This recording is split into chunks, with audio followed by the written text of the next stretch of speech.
Well, Leela's covered a lot of what I was going to speak about, which is great because it leads me to look at the bigger picture. And yes, it's great that I couldn't find anything in Mendip District Council about 15-minute cities, but it's important that we know about them, and it's important that we know about low, the low emission zones that they want to implement in smaller towns. So what I'm just saying is basically, this ideology isn't a grassroots, the whole 15-minute city ideology is not a grassroots initiative. It's actually a global initiative. And it was brought in by Boris Johnson, Michael Bloomberg, and Carlos Moreno in 2004 under the C40 Cities International organization, which Sadiq Khan is now the chairman. Contrary to propaganda, it's not a grassroots initiative, yeah, I've said that, but a top-down global plan under UN Agenda 2030 to really roll out the 17 sustainable goals under net zero. And I know that all the green people here are comfortable with net zero, but if you understood the longer-term implications of net zero, and I've given you all the absolute zero document, and I hope you'll read it, because that coloured bit shows you what is to be achieved by 2030, and that means no flying out of the UK, no ships out of the UK, no cars at all, and no, all wood burners to be ripped out of every home and every gas appliance to be ripped out of every home by 2025. Now, that is a government document, UK fires, absolute zero, and this is where we're heading for with net zero. We will literally be imprisoned on our own island. And this is what this top-down global control is all about. You think it's a green agenda to actually save the planet. It is not. It was implemented at the Earth Summit in 1992 by a bunch of oil billionaires, crooks. And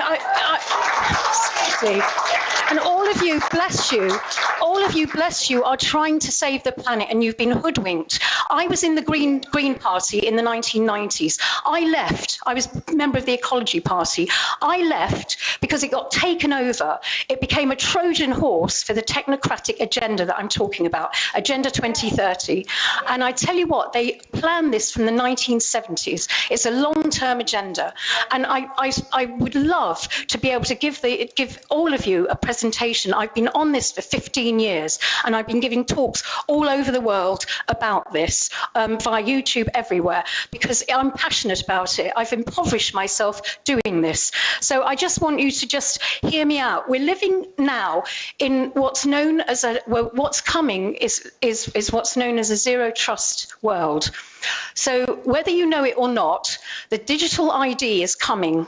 Now, this is a big thing for everyone to understand. Digital ID is really the way the government will actually have all your data in one place. And they're bringing this in by December this year. This is really serious. And then they want the CBDCs after that, the central banking digital currencies. Now, this has got nothing to do with being green. It's big business. It's massive business, because underpinning this whole agenda are capitalist stakeholders. Now, this is what's worrying, is that this whole green agenda is based on top-down control of us, we the people. And unfortunately, people who literally glue themselves to buildings, bless them, they've got our best intentions at heart. They're barking up the wrong tree. They're actually supporting the people who want to imprison us. Well, it's communitarianism, call it whatever you like. But either way, it's not anything about our rights and freedoms. It's about destroying our rights and freedoms. And Ian, you're a butcher. Look down that list. By 2030, they want to get rid of meat and lamb and everything. This is ludicrous. This is all being done without our consent. All of this is in place. And the zero trust world means that you will not be able to, they're getting rid of VPN, you will not be able to open your computer or any other you won't be able to access your bank account, your health records, anything, or even go into a hospital without your digital ID. Your digital ID will be unlocked by your facial recognition, and in that process, you'll be data harvested. Your data will be harvested from all from your digital ID. Every bit of your information will be on there. That is being sold to stakeholders on the blockchain by non-fungible tokens. I don't know if you understand all this, but this is actually, your data is being sold on the blockchain, or it will be. And this is a form of currency. This form of currency they will be using is the CBDCs, is from the CBDCs, from the central banking digital system. Every time you make a transaction, everything's recorded, tracked and traced. And so they will know all your shopping habits, your health records, everything. All that is sold. So we are becoming a commodity. Us human beings will become a commodity. And that is what the whole global enslavement is about. And we have to be really careful because it's all tied up with the 17 goals and it's implemented by the United Nations. If you think the United Nations are our friend, you are wrong. The United Nations, the United Nations and the World Economic Forum are working together, and there's a document on that table which proves that the government are working alongside the World Economic Forum, and they are bringing in drone technology which will be surveilling us from the air. In that document, a government document, it says they will have 900,000 drones flying in our skies by 2030. They're already here. Well, we know they're here, but we're not seeing 900,000 of them. But you know, this is a bigger picture that we have to look at. And what I would really welcome is if we could have, the people in this room are worried about it. They know about it. And you know, if the councillors aren't aware of this huge pernicious march of AI technology, then we need to talk about it. This is Glastonbury. We can action things that will go out to the whole world. And that is the most important thing, John, that whatever happens in Glastonbury reverberates around the whole world. You know that, I know that, we know that. We have to really take some sort of action and stop this absolute march of AI technology that is actually there to control us, enslave us, turn us into a commodity and restrict our movement and turn us into a prison planet. Because the digital ID will actually stop you. It's like the Chinese social credit system. You will be stopped from doing things or saying things if your credit score isn't right.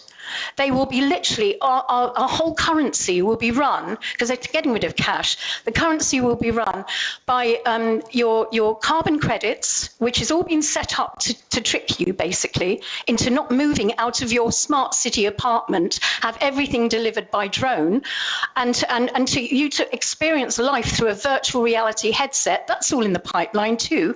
So we need to really work out where, is this a world that we want our children to grow up in and our grandchildren? And please, can we have an open and honest debate about this and about your green policies? Because it's not green and it's not democratic and it is actually working against us. It will enslave us. Your green policies will enslave us.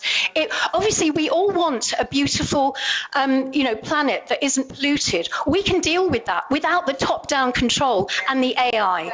And that's what we need to strive for, is a beautiful green planet, properly green, not astroturfed. And we must understand the whole thing with CO2 in this, because even I, as a kid, was taught that CO2 is the gas of life. It makes things grow.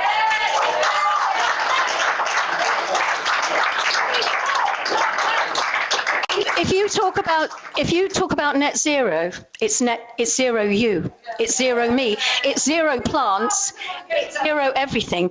And the carbon, CO2 rises from the sea. The most of it rises from the sea. It's not anthropogenic. It's not. And I want this to be looked at properly, because everything has been skewed by the IPCC, the Intergovernmental Panel on Climate Change, that was set up after the Earth Summit to actually skew all the data. And actually it was all found out in ClimateGate date, 2009, look it up, where the 1,079 emails were hacked by an American, I think that's why Assange is in jail, but by the Americans, actually finding out that the Hadley Research Centre and the University of East Anglia were actually lying about the climate data, which actually sent us into the whole climate change thing. So we need to, and also the Club of Rome have admitted that they've created climate change to make humanity the if you like, the scapegoat and make us the enemy. And that's in the First Global Revolution, page 115, a very interesting Club of Rome document, which actually made up the bones of Agenda 2030, well, 21, which became Agenda 2030 in 2015 when it was endorsed by President Obama and the Pope in Rome. But anyway, that's all stuff that I've been doing for the last 15 years. I honestly have got all the background knowledge into it, and I really, really want this town to wake up so much. It's been, thank you.